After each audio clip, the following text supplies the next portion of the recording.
갈라디아서 3장 15절에서 22절. 살아계신 하나님이 오늘도 우리에게 말씀하십니다. 믿음으로 잘 받는 저와 여러분 되기를 바랍니다. 제가 봉독하겠습니다. 형제들아, 내가 사람의 예대로 말하노니 사람의 언약이라도 정한 후에는 아무도 패하거나 더하거나 하지 못하느니라. 이 약속들은 아브라함과 그 자손에게 말씀하신 것인데 여럿을 가리켜 그 자손들이라 하지 아니하시고 오직 한 사람을 가리켜 내 자손이라 하셨으니 곧 그리스도라. 내가 이것을 말하노니 하나님께서 미리 정하신 언약을 430년 후에 생긴 율법이 폐기하지 못하고 그 약속을 헛되게 하지 못하리라. 만일 그 유업이 율법에서 난 것이면 약속에서 난 것이 아니리라. 그러나 하나님이 약속으로 말미암아 아브라함에게 주신 것이라. 그런즉 율법은 무엇이냐? 범법함으로 더하여진 것이라. 천사들을 통하여 한 중보자의 손으로 베푸신 것인데 약속하신 자손이 오시기까지 있을 것이라. 그 중보자는 한 편만 위한 자가 아니나 하나님은 한 분이시니라. 그러면 율법이 하나님의 약속들과 반대되는 것이냐? 결코 그럴 수 없느니라. 만일 능히 살게 하는 율법을 주셨더라면 의가 반드시 율법으로 말미암았으리라. 그러나 성경이 모든 것을 죄 아래에 가두었으니 이는 예수 그리스도를 믿음으로 말미암는 약속을 믿는 자들에게 주려 함이라. 아멘. 여러분은 C.S. 루이스라는 이름을 들어보셨습니까? C.S. 루이스는 세계적으로 널리 알려져 있는 판타지 소설 나니아 연대기의 저자입니다. 한때는 이 사람이 지독한 무신론자였는데 30대에 그리스도인이 된 이후로 지금까지 기독교 변증론에 있어서 굉장한 족적을 남기고 있는, 지금은 물론 이제 천국에 가셨지만 그런 인물입니다. 이 C.S. 루이스가 옥스퍼드 대학교에서 교수로 일하던 그때 있었던 일인데요.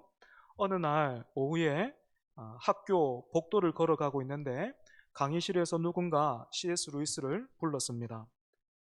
들어가 보니까 동료들이 모여서 칠판에 세상 종교들의 공통점에 대해서 적고 있었는데, 그 칠판을 보니까 도덕, 책임성, 심판, 예배, 뭐 이런 단어들이 빼곡히 적혀 있었습니다.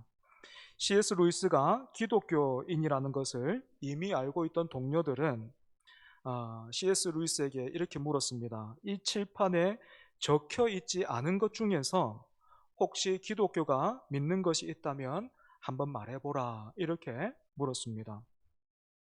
칠판에 적힌 목록을 훑어보던 C.S. 루이스가 한 단어를 적었다 그래요.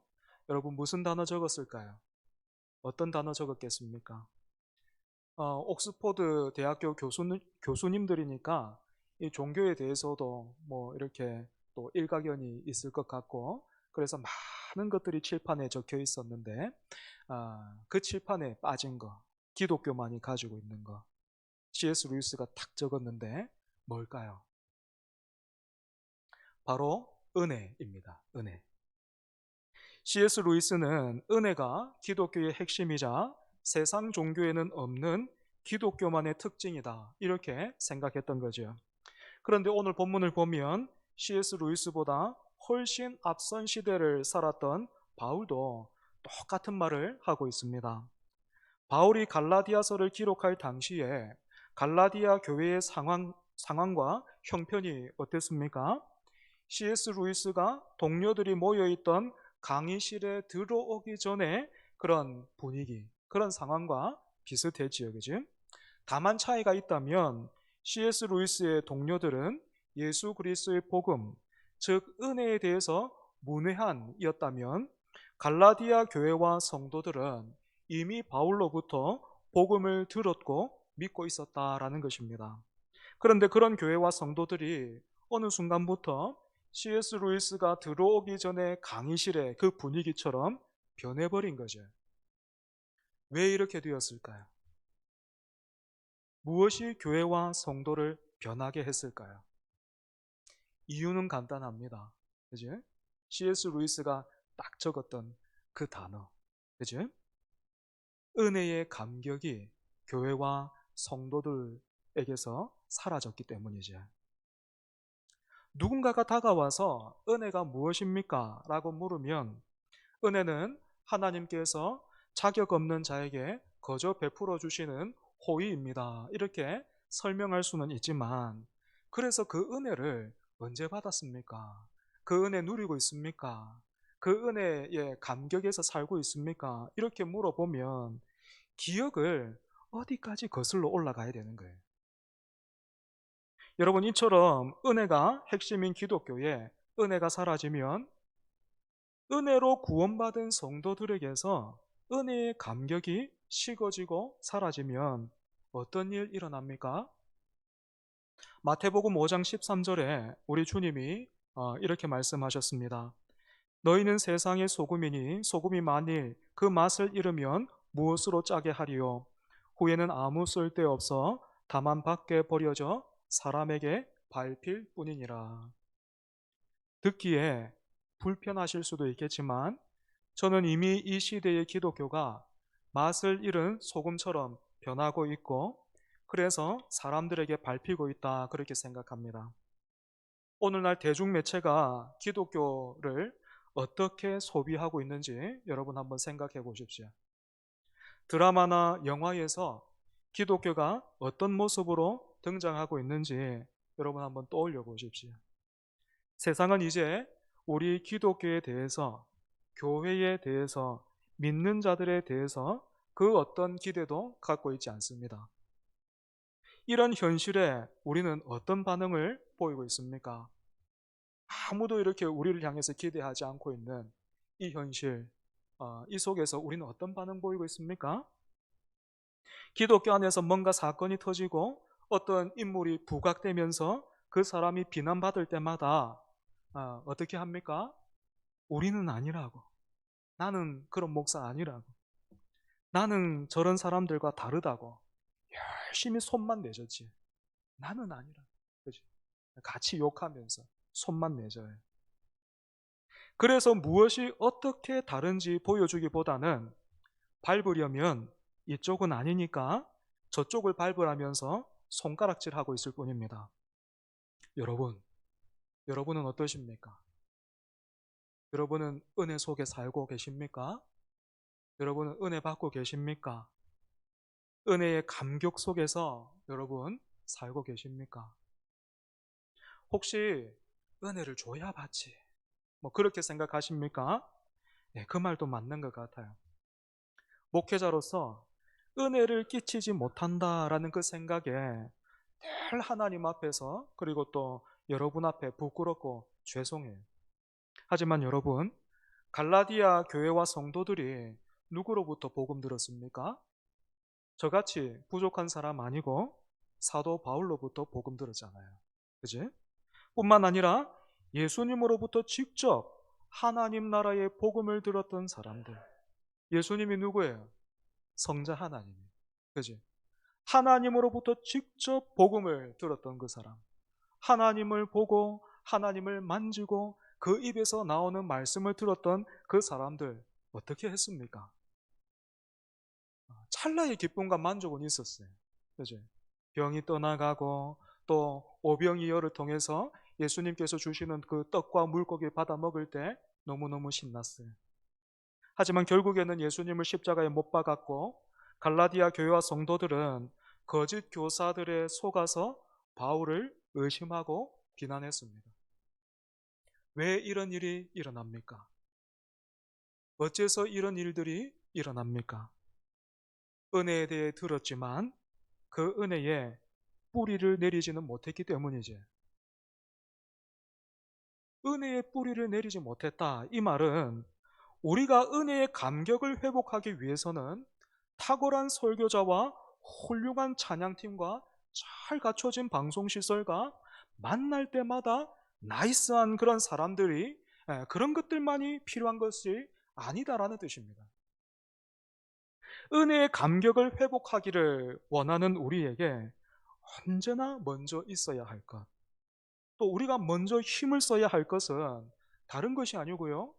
복음을 듣는 것. 그래서 하나님을 알고 그 하나님 앞에 나를 세우는 거예요.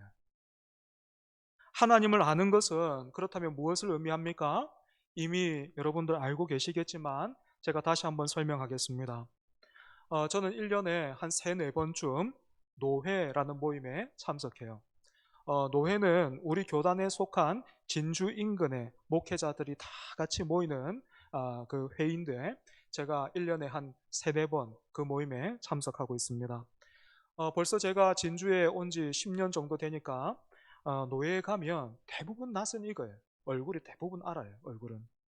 뿐만 아니라 저에게는 때마다 노예 사무실에서 나누어 준 그 책자가 있어서 원한다면 뭐 목사님의 성함이 무엇인지 그리고 또 교회 주소가 어떻게 되는지 연락처는 뭔지 다 알 수 있어요. 여러분 그렇기 때문에 제가 노예에 속한 목사님들과 장로님들 다 알고 있다 그렇게 말할 수 있겠습니까? 그렇지 않죠, 그죠? 저는 매주 만나서 같이 예배드리고 함께 기도하는 우리 교회 장로님들 뿐만 아니라 함께 오랜 시간 사역하면서 서로를 알아온 소수의 목사님 몇 분만 알고 있을 뿐입니다. 마찬가지로 하나님을 아는 것은 손에 성경책을 들고 매주 일요일마다 교회를 오고 가는 것 그것만을 의미하지는 않겠죠. 그지? 손에 들고 있는 그 성경, 손에 들린 그 하나님의 말씀이 내 마음속에 임해야 하고 잠시 교회에 앉아 있다 오는 그것이 중요한 것이 아니고 내 마음에, 우리 마음에 하나님의 나라가 임해야 합니다. 그래서 말씀을 통해서 하나님이 어떤 분이신지, 하나님이 어떤 뜻과 의지를 갖고 계시는지를 계속해서 듣고 확인하고 그 앞에, 그 말씀 앞에 지속적으로 멈추지 않고 지속적으로 우리 자신을 세워야 하는 거지. 이것이 여러분 신앙생활이에요. 그지? 사랑하는 여러분. 그래서 오늘 본문을 통해서 볼 때에 하나님 어떤 분이십니까? 하나님 어떻게 일하십니까? 하나님이 어떻게 우리를 대하십니까? 약속을 주시고 이루시는 분이에요. 약속을 주시고 이루시는 분. 작년 여름에 휴가를 보내면서 아이들과 놀이동산 갔습니다. 여기저기 둘러보고 있는데 이제 곧 퍼레이드가 시작됩니다 라는 그런 방송이 들리더라고요. 그래서 뭐 진주 촌놈 언제 저런 거 구경하겠나 싶어가지고 막 서둘러가지고 자리 잡았습니다. 다행히 제일 앞에 탁 자리를 잡고 앉았는데 이 퍼레이드가 시작됐는데 이 사람들이 얼마나 열심히 잘 준비했는지 보고 있는 제가 다 막 신이 나더라고요. 그 우리 집 첫째 아이가 그 퍼레이드를 핸드폰으로 찍었습니다. 핸드폰으로 이렇게 탁 찍으면서 이제 구경을 했는데 퍼레이드가 딱 마치자마자 저한테 이렇게 자랑하더라고요. 아빠, 춤추던 사람이 나를 봐줬어. 나하고 눈이 맞았어. 여러분, 이것과는 비할 수 없는 영광과 은혜가 하나님이 약속, 즉 언약을 통해서 일하신다라는 것입니다. 아시는 것처럼 아브라함은 믿음의 조상이지요, 그죠? 그런데 이 사실을 마치 연말 시상식처럼 아브라함이 그의 합당한 자격과 조건을 갖추어서 그 믿음의 조상이라는 트로피를 타낸 것처럼 생각하는 사람들이 많아요. 누가 그렇게 생각했습니까? 다른 복음으로 갈라디아 교회를 어지럽혔던 거짓 교사들이 바로 그렇게 생각했습니다. 그래서 그 사람들에게 있어서 최고의 자랑은 믿음의 조상이라는 트로피를 들고 있는 아브람 편에 그 아브람 뒤에 우리가 줄을 서 있다는 거예요. 그지? 바울 역시 아브람을 믿음의 조상으로 인정합니다. 하지만 전혀 다른 해석을 하고 있죠. 그죠? 바울은 성경을 통해서 아브라함이 믿음의 조상인 이유는 아브라함이 그만큼 훌륭했기 때문이 아니라 하나님이 아브라함에게 하셨던 것과 같은 방식으로 바닷가의 모래처럼 또 밤하늘의 별처럼 많은 사람들을 불러내고 복 주기를 원하신다는 하나님의 뜻과 의지를 보여주는 하나의 본보기다. 그렇게 말하고 있어요. 여러분, 이 하나님이 약속을 주셨다. 언약을 주셔서 우리와 동행하시고 또 우리 통해서 일하신다. 여러분, 이 말씀에 별로 감격이 안 되지. 그죠? 그런데 여러분 한번 생각해 보세요. 사람이 무엇이길래 하나님이 사람을 향해서 이런 뜻과 의지를 가지십니까? 천지를 창조하시고 운행하시고 다스리시는 그분께서 어째서 하나님과 상관없이 우상의 땅에서 살고 있던 아브라함을 찾아가서 약속을 주셨을까요? 아시다시피 약속은 같은 인격 사이에서 이루어지는 그런 행위잖아요. 그죠? 부모가 자녀들에게는 약속을 해도 개나 고양이, 아무리 뭐 개나 고양이를 사랑한다고 해도 개하고 고양이하고 약속이라는 것 하지 않잖아요. 그죠? 그 약속이 사람하고 그 짐승하고 약속이 성립되지 않지 않습니까? 그죠? 하나님은 창조주이시고 아브라함은 피조물인데, 그것도 우상 땅에서 살고 있던 그 죄인인데 그냥 명령하면 되잖아요. 피조물이고 죄인인데 명령하면 되고 그냥 뭐 할 일이 있으면 부리면 되는 거잖아요. 그죠? 그런데 왜 약속하십니까? 아브라함이 뭐길래 하나님이 찾아가서 약속을 주시고, 그 약속을 주셨다라는 말은 아브라함만 그 약속을 지키면 되는 게 아니라 하나님도 그 약속을 주신 그분으로서 그 약속에 스스로 구속되는 것인데, 아브라함이 도대체 뭐길래 이렇게 일하시는가 하는 겁니다. 이 문제와 관련해서 우리 편에서는 답을 알 수가 없어요. 답을 찾을 수가 없습니다. 이처럼 나에게는 답이 없고 하나님만이 이유와 조건과 답을 가지고 이렇게 하시는 일을 우리 편에서는 은혜, 이렇게 부르는 겁니다. 그리고 이 은혜는 단순히 퍼레이드에서 춤을 추던 사람이 나에게 시선을 한번 준 것과는 비교할 수 없다라는 것을 우리는 성경을 통해서 확인할 수 있습니다. 하나님이 아브라함에게 주신 약속이 무엇입니까? 아브라함과 그 후손에게 복을 주시고 한 특정한 자손을 통해서 온 세상을 복되게 하겠다라는 그거잖아요. 그죠? 여기에서 약속하신 자손이 거짓 교사들이 생각했던 것처럼 이스라엘이라는 그 민족만을 의미한다면 오늘 저와 여러분은 기독교와 아무런 관계가 없어요. 아니면 우리 역시도 지금 여기 앉아 있으면 안 되는 거예요. 빨리 짐 싸가지고 이스라엘 가야 되는 겁니다. 이스라엘 대사관 찾아가서 이스라엘 그 사람으로서 기화해야 돼요. 그리고 유대인처럼 율법을 지켜야만 되는 거지. 하지만 16절을 보면 바울은 하나님이 아브라함에게 약속하신 자손이 여럿이 아니라 한 사람인데 바로 예수 그리스도시다, 이렇게 말하고 있습니다.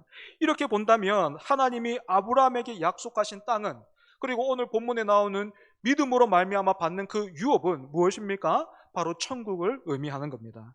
여러분, 여기에서 놀라운 사실이 하나 드러나지요. 무엇입니까? 하나님이 범죄한 아담의 후손인 우리에게 처음부터, 네가 하는 거 봐서가 아니고 처음부터 예수 그리스도를 통해서 하나님의 나라를 약속하셨다라는 것입니다. 다시 말해 하나님은 퍼레이드에서 시선을 한번 주고 간 무용수와는 다르게 택하신 백성에게서 자기의 시선을 거두지 않으시고 스쳐 지나가는 것이 아니라 영원히 함께 하기를 원하시는 분이라는 거예요. 그렇다면 율법은 무엇입니까? 거짓 교사들은 하나님과 바른 관계를 맺는 그 일에 있어서 약속은 옛날 버전이고 율법이 최신 업그레이드 판인데 약속을 보완하는 역할을 한다, 그렇게 생각했어요. 하지만 바울은 사람끼리의 적법한 약속이라도 한번 정해지면 뒤에 오는 어떤 것이 그것을 앞서 있었던 그 약속을 폐하거나 뭔가를 더할 수 없듯이 먼저 주신 약속을 후에 더해진 율법이 폐기하거나 헛되게 할 수 없다, 이렇게 반박했습니다. 그러면서 율법을 주신 이유와 목적에 대해서 밝히고 있는데요. 먼저 율법을 주신 이유 무엇입니까? 19절을 보면 범법함으로 인하여 더하여진 것이라, 이렇게 돼 있어요. 율법의 역할은 우리에게 구원에 대해서 말해주는 것이 아니라 죄에 대해서 말함과 동시에, 여러분, 뭐가 죄다, 이게 나쁜 거다, 담배 피우는 거 나쁜 거, 뭐 이렇게 가르쳐주는 그것이 아니고, 우리가 얼마나 죄에 무기력하고 죄에 익숙하고 죄를 물 마시듯이 그렇게 짓고 있고 뿐만 아니라 죄를 기뻐하고 있는지 그 실상을 알려주기 위해서 주어졌다라는 거예요. 그러니까 말하자면 율법은 우리가 볼 수 없었던 것을 보여주는 영적인 엑스레이 같은 거죠. 이것이 바로 22절에 나오는 성경이 모든 것을 죄 아래에 가두었다라는 말의 의미입니다. 이런 우리의 실체에 대해서 팀 켈러 목사님은 이렇게 말했습니다. 우리는 하나님의 뜻에 못 미치는 정도가 아니라 완전히 죄의 세력 아래에 있다. 따라서 더 잘하려고 안간힘을 쓸 게 아니라 누군가가 우리를 건져줘야 한다. 이게 우리의 실체라는 거예요. 따라서 율법은 거짓 교사들이 주장했던 것처럼 약속을 보완하고 약속을 완성시키는 도구가 아니라 하나님의 은혜와 약속으로 우리를 몰아가는 일을 하는 거예요. 하나님이 약속하신 그 은혜, 그 예수 그리스도를 붙들 수 있도록, 그 앞에 무릎을 꿇을 수 있도록 우리를 몰아가는 역할을 하는 것이 바로 이 율법이라는 것입니다. 하지만 여러분, 하나님이 주신 이 율법 앞에 우리가 어떻게 반응합니까? 누가복음 18장을 보면 한 부자 관리가 예수님께 나와서 이렇게 물어요. 선한 선생님이여, 내가 무엇을 하여야 영생을 얻으리까? 어떻습니까? 오늘날 제가 목회하면서 이런 질문하는 사람 거의 못 봤어요. 몇 주 전에 여기 앞에 앉아있는 우리 인채가 저한테 이렇게 물었어요. 목사님, 예수님이 왜 십자가 지셔야만 했습니까? 왜 십자가에 못 박히셔야만 했습니까? 너무 기특하더라고요. 네. 저 같으면 그래서 내가 무엇을 하여야 영생을 얻으리까 이렇게 물어오면 저는 칭찬했을 것 같아요. 참 대단하구나. 참 귀하다. 너무 반갑다. 그렇게 맞아줬을 것 같아요. 그런데 예수님은 이 관리를 칭찬하신 것이 아니고요, 엄하게 이렇게 답을 하셨어요. 예수께서 이르시되 내가 어찌하여 나를 선하다 일컫느냐? 하나님 한 분 외에는 선한 이가 없느니라. 여러분, 예수님의 이 말씀이 무슨 뜻입니까? 예수님이 선하지 않다라는 말이 아니고 지금까지 당신이 스스로를 어떻게 생각했던지, 아니면 또 다른 사람이 당신을 향해서 뭐라고 했든지 그게 중요한 게 아니고 정말로 중요한 것은 하나님의 말씀이니까, 하나님이 당신을 지금 어떻게 보고 계시는가, 하나님 앞에서 지금 당신의 처지, 상황과 현실이 무엇인가, 이게 중요하니까 네 자신을 하나님 앞에 세워보라, 이런 뜻이에요. 그리고 예수님은 이 관리가 하나님 앞에서 자신을 볼 수 있도록, 그러니까 이전까지 자기가 스스로를 보고 다른 사람들로부터 들었던 그 말이 아니고 좀 새로운 시각으로 영적인 엑스레이, 영적인 엑스레이를 통해서 자기 자신을 볼 수 있도록 예수님이 이 사람에게 율법에 대해서 말씀하셨어요. 네가 계명을 안 하니 간음하지 말라, 살인하지 말라, 도둑질하지 말라, 거짓 증언하지 말라, 내 부모를 공경하라 하였느니라. 여러분, 예수님의 이 말씀에 부자 관리가 어떤 반응을 보였습니까? 영적인 엑스레이, 그 앞에 서서 스스로를 점검해 보니까, 그 하나님이 하시는 그 말씀을 통해서 내 자신을 보니까 여전히 내 안에 음란과 미움과 탐심과 거짓과 교만이 막 또아리를 틀고 있는 것 같아서, 이거 막 어디서 막 엉켜 있는지 이걸 풀 수도 없는 그 모습들을 보면서 이런 나를 어떻게 하면 좋겠습니까 하면서 예수님 앞에 엎드린 것이 아니라, 여러분, 이 관리가 어떻게 대답했습니까? 여짜오되 이것은 내가 어려서부터 다 지켰나이다. 여러분, 이 관리가 지금 어떻게 예수님 앞에서 말한 겁니까? 하나님 앞에서 지금 어떻게 말한 거예요? 때가 참에 하나님의 약속대로 오신 예수님 앞에서 이 사람 지금 뭐라고 말하고 있는 거죠? 나는 당신 없이도 이때까지 다 잘 살고 있었다는 거예요. 아무 문제가 없었다는 겁니다. 남들보다 훨씬 나았다라는 거예요. 그렇다면 이 관리는 도대체 무슨 목적으로 예수님 앞에 나온 겁니까? 무슨 이유로 예수님 앞에 나와서 영생에 대해서 물은 겁니까? 이 말 듣고 싶은 거예요. 당신 정도면 충분하네요. 이야기를 듣고 보니까 당신 정도면 넉넉해요. 당신이 영생을 못 받으면, 당신이 천국에 못 가면 천국에 아무도 없습니다. 그 말 듣고 싶은 거예요. 여러분, 바울로부터 예수 그리스도의 복음을 들었던 갈라디아 교회 성도들이 왜 거짓 교사들에 의해서 넘어졌습니까? 왜 오늘날 은혜의 감격이 사라지고 있습니까? 하나님을 믿고 천국을 소망하지만 이 부자 관리처럼 말씀 앞에 자신을 부지런히 세우지를 않는 거예요. 신앙의 연수가 더할수록 분명해지는 것은 우리에게는 소망이 없다라는 것이어야 하는데, 나에게는 소망이 없다라는 것이어야 하는데, 내 힘과 내 결심으로는 하나님의 말씀 한 줄도 지킬 수 없다. 그게 갈수록 확인되어야 하는데, 그래서 더 그 약속하신 예수 그리스도를 붙들고 예수 그리스도를 의지하고 예수 그리스도를 따라가는 그것이어야만 하는데, 그게 살 길이고 그게 은혜인데, 지금 우리는 거짓 교사들이 할례와 율법 준수를 내세웠던 것처럼 예수 그리스도가 아니라 다른 거 자꾸 자랑하고 싶어 하는 거예요. 다른 소리 자꾸 듣고 싶어 하는 거예요. 괜찮다라는 소리 듣고 싶어 하는 거예요. 그 정도 예수 믿어도 괜찮다라는 소리 듣고 싶은 거예요. 그러다 보니 지금 한국 교회 어떻게 됐습니까? 제가 보기에는요, 제가 뭐 아무것도 아니지만 적어도 제가 보기에는요, 지금 한국 교회 중세 시대의 십자군처럼 어떤 세력이 점점 돼가고 있어요. 여러분, 아닙니다. 더 이상 이렇게 가면 안 돼요. 우리 아까 그 교회 우리 상황 보셨죠, 그죠? 우리 교회가 지금 그 50대, 60대가 50%가 넘어요. 3040이 지금 이제 일어나야 되는데 이렇게 가면 3040이고 뭐 청년이고 다 떠나는 거예요. 십자군이 아니라 빛과 소금이라는 우리의 사명을 다시 한번 회복해야 돼요. 너희는 여호와를 만날 만할 때 찾으라, 가까이 계실 때 그를 부르라 하신 이사야서의 그 말씀처럼 하나님의 말씀 앞에 다른 사람을 세우는 것이 아니라 내 자신을 세우고 율법의 그 몇 가지 행위로 나를 포장하고 그 뒤에 나를 숨기는 것이 아니라 율법의 저주 아래에 있던 나를 발견하고 그런 나를 건지신 예수 그리스도를 매일 만나고 매일 그와 동행해야 하는 것이지. 여러분, 이렇게 율법이 아니라 약속을 쫓아 사는 언약의 백성들, 다른 사람들과 무엇이 다릅니까? 저는 그것을 15절에 나와 있는 형제들아 이 말에서 확인해요. 다른 복음으로 갈라디아 교회를 흔들었던 거짓 교사들은 갈라디아 그 성도들을 생각해 주는 척 하면서 뭔가 남다르고 좋은 거 가르쳐 주는 척 하면서 그렇게 그 사람들에게 다가갔지만, 여러분, 거짓 교사들은요, 갈라디아 그 성도들을 향해서 형제들아 이렇게 부르지 않았습니다. 대신에 그들은 이렇게 말했지요. 당신이 우리의 형제가 되려면 할례를 받아야 됩니다. 율법을 지켜야 됩니다. 그렇게 말했어요. 하지만 바울은 자신이 전해준 예수 그리스도의 복음에서 떠나서 이제는 바울을 의심하고 비난까지 하고 있는 그 사람을 향해서 뭐라고 부르고 있습니까? 형제들아, 이렇게 부르고 있어요. 물론 바울도 사람이라 가지고 속상한 마음에 갈라디아서 3장 1절을 보면 어리석도다 갈라디아 사람들아 이렇게 소리치기도 했지만, 그럼에도 불구하고 바울이 갈라디아 성도들을 향해서 제일 많이 사용했던 호칭은 그들과 자신을 하나로 묶는 형제들아, 이거예요. 여러분, 어떻게 바울은 사람을 이렇게 다르게 대하는 거예요? 어떻게 바울은 사람을 대하는 그 기준과 마음과 어떤 그런 말이 다른 거예요?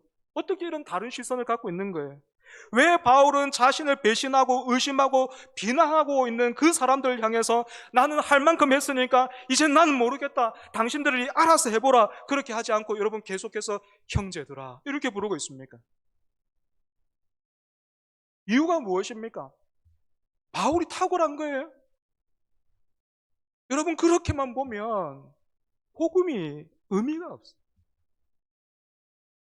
복음의 원수로 행하던 자신을 빛 가운데서 찾아오신 예수 그리스도, 그랬던 자신을 이제는 복음의 일꾼으로 거듭나게 하신 하나님의 은혜와 능력, 그럼에도 불구하고 이 복음의 일꾼이 됐는데 그럼에도 불구하고 자기 안을 들여다보면 여전히 해결하지 못한, 아니 이길 수 없는 그런 정욕들이 있어서 오호라 나는 공고한 사람이로다, 이 사망에서 누가 나를 건져내랴, 이렇게 외치면서 자기만을 보면 절망할 수밖에 없지만 그런 자신을 붙드시고 여전히 붙드시고 그런 바울을 향해서 넉넉하다 그렇게 말씀하시는 그 은혜와 감격 속에서 바울이 살고 있었기 때문에 그런 거죠. 말씀을 정리하겠습니다. 은혜로 구원받은 우리에게서 여러분, 은혜의 감격이 사라지면, 은혜가 식어지면 그냥 그대로 머물러 있는 게 아니에요. 교회가 믿는다고 하는 사람이 예수 그리스도가 아니라 다른 것을 자랑하면서 다른 복음에 빠지는 거예요. 내가 하나님의 아들이 직접 오셔서 내 대신 십자가에 못 박혀 죽으셔야만 할 정도로 하나님 앞에서 지독한 죄인이었고 파산한 상태였고, 지금도 하나님의 은혜를 나에게서 거두어 가시면 나는 죄인 중에 괴수로밖에 남을 수 없다는 그 사실을 깨닫지 못한다면, 여러분, 우리는 어떤 존재인지 아십니까? 내가 잘하는 그 한두 가지 그걸로도 충분히 내 옆에 사람을 정죄할 수 있는 그런 사람이에요. 제가 달리기 하고 있잖아요. 그죠? 이 달리기도요, 은혜 없이 달리면 어떻게 되는 줄 아십니까? 우리 몸의 주인도 내 몸의 주인도 하나님이시니 몸을 잘 관리하는 것도 예배하는 것이다, 이 마음 가지고 운동해야 되는데, 여러분, 그 마음 없이 운동하면 어떻게 되는 줄 압니까? 달리기 안 하고 있는 집사람이 게을러 보이는 거예요. 새벽기도 나오지요. 새벽기도 열심히 기도하는데 울산의 어떤 목사님이 교회 개척하고 나서 그 교회에 새벽기도가 없어요. 새벽기도 온라인으로 해요. 그 이유에 대해서 제가 얼마 전에 들었는데, 새벽기도 나와서 기도하는 사람, 죄송합니다, 여러분 오해 없이 들으십시오. 우리 교회는 뭐 그런 거 없는데, 그분 목사님 말씀이, 새벽기도에 나오는 그분들이 늘 문제라는 거예요. 기도를 도통 어떻게 하는지 모르겠다는 거예요. 그게 무슨 말입니까? 기도는 열심히 하는데, 예배는 열심히 참석하는데 은혜가 없으니까 어떻게 되는 거예요? 새벽기도 안 나오는 사람이 다 못난 사람인데,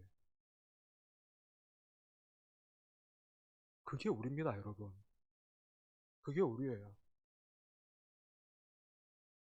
사랑하는 여러분, 은혜의 감격을 언제 경험하셨습니까? 여러분, 은혜 중에 있습니까? 기억을 10년, 20년, 청년 때, 학생 때, 그때까지 거슬러 올라가야 된다면 여러분, 큰일이에요. 은혜로우신 하나님께서 우리를 돌아보셔서 오늘부터 다시 한번 은혜 속에서 살아갈 수 있도록 우리를 새롭게 해주시기를 간절히 원합니다. 시간이 좀 지났지만 우리 같이 한번 찬송하고 같이 기도하면 좋겠습니다. 주만 바라볼지라 같이 찬양하겠습니다.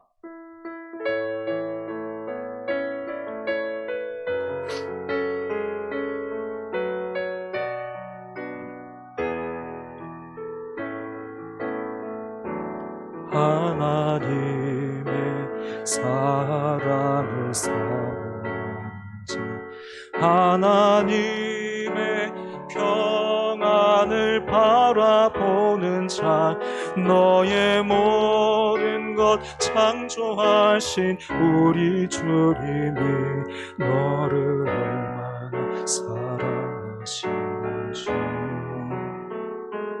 하나님께 찬양과 경배하는 자, 하나님의 선하심을 닮아가는 자, 너의 모든 것 창조하신 우리 주님이 너를 잘 삼으시오. 하나님 사랑의 눈으로, 하나님 사랑의 눈으로 너를 어느 때나 바라보시고, 하나님인 자한 귀로서 언제나 너에게 기울이시니,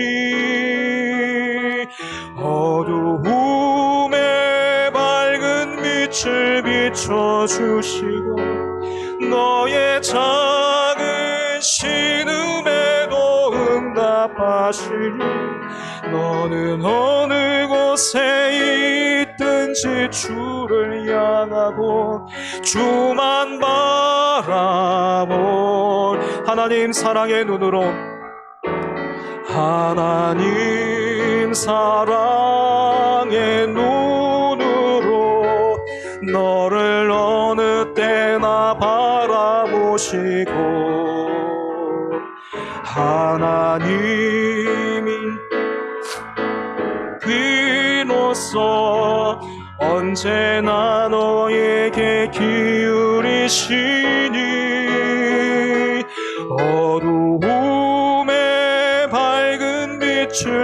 고쳐주시고 너의 작은 신음에도 응답하시니 너는 어느 곳에 있든지 주를 향하고 주만 바라보 주만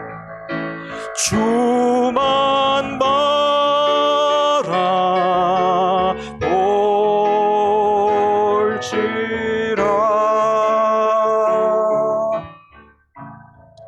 여러분, 이 시간 같이 기도합시다.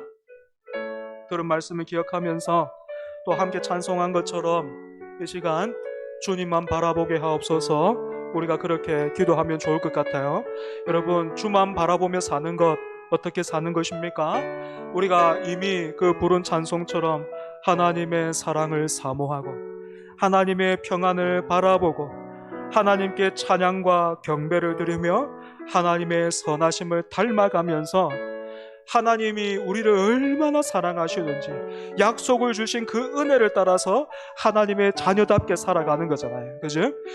그와 같이 하나님, 우리가 매일 은혜 속에서 매 순간 은혜의 감격 속에서 우리가 살아가게 해 주옵소서. 그래서 다른 어떤 것이 아니라 여러분, 주님 말씀하신 대로 이 세상이, 이 시대가 얼마나 악해져 가고 있는지, 얼마나 어두워져 가고 있는지 여러분 한번 보십시오. 어떻게 사시겠습니까? 어떻게 살아가야 되겠습니까?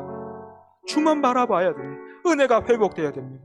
주만 바라보며 살아가는 우리 되게 해달라고 이 시간 함께 기도하겠습니다. 하나님 감사합니다. 오늘도 우리에게 하나님 말씀해 주셔서 감사합니다. 하나님 그 야곱을 하나님께서 떠나지 아니하시고 끝까지 야곱으로 살고자 했던 그 야곱, 허리춤을 잡으시고 씨름하셨던 것처럼 하나님이 주신 그 약속에서 멀어져 가고 있는 우리를 위하여서 하나님 그 은혜를 따라 살게 하기 위하여 그 예수 그리스도를 통하여 하나님 복을 누리게 하시기 위해서 우리에게 율법 주시고 하나님 오늘도 말씀하시는 하나님 그 은혜를 깨달아 알는 우리가 되게 하여 주시고 그 은혜의 감격 속에서 살아가는 우리가 될 수 있게 하여 주옵소서. 주만 바라보고 살아가는 우리 되게 하여 주옵소서. 아버지 하나님, 시간이 갈수록 하나님 우리에게 분명한 것이 우리에게 주어진 예수 그리스도 뿐만 아니라 참으로 예수 그리스도가 아니면 우리가 설 수 없고 살 수 없는 그런 인생이라는 것, 우리가 그것 분명히 보고 하나님께 영광 돌려드리며 하나님의 자녀답게 살아갈 수 있도록 주여 우리에게 은혜 더하여 주시옵소서.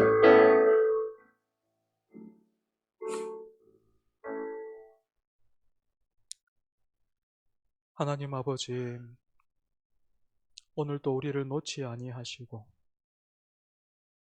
약속 가운데 허락하신 그 은혜, 예수 그리스도와 또한 예수 그리스도를 믿음으로 말미암아 받아 누릴 수 있는 그 유업, 좋은 것 주시기 위해서 오늘도 우리를 예배의 자리로 불러주시니 하나님 감사합니다. 또한 예배의 자리에서 은혜의 감격을 회복하라 하시는 하나님의 그 뜻과 의지를 확인하게 하시니 감사합니다. 하나님의 그 뜻과 의지에 이제 우리가 주만 바라보며 살기로 다시 한번 구하고 다짐합니다. 하나님 우리에게 은혜 더하여 주시고 하나님 믿음을 새롭게 해 주시고 아버지 우리의 그 영혼의 눈과 귀와 또 마음을 새롭게 해 주셔서 하나님의 그 자녀답게 빛과 소금으로 살아가는 우리가 되게 하여 주시옵소서. 그래서 세월이 더할수록 우리의 자랑과 영광이 다른 것이 아니라 예수 그리스도, 그 하나님의 은혜와 약속이 되게 하여 주옵소서. 예수님 이름으로 기도합니다. 아멘.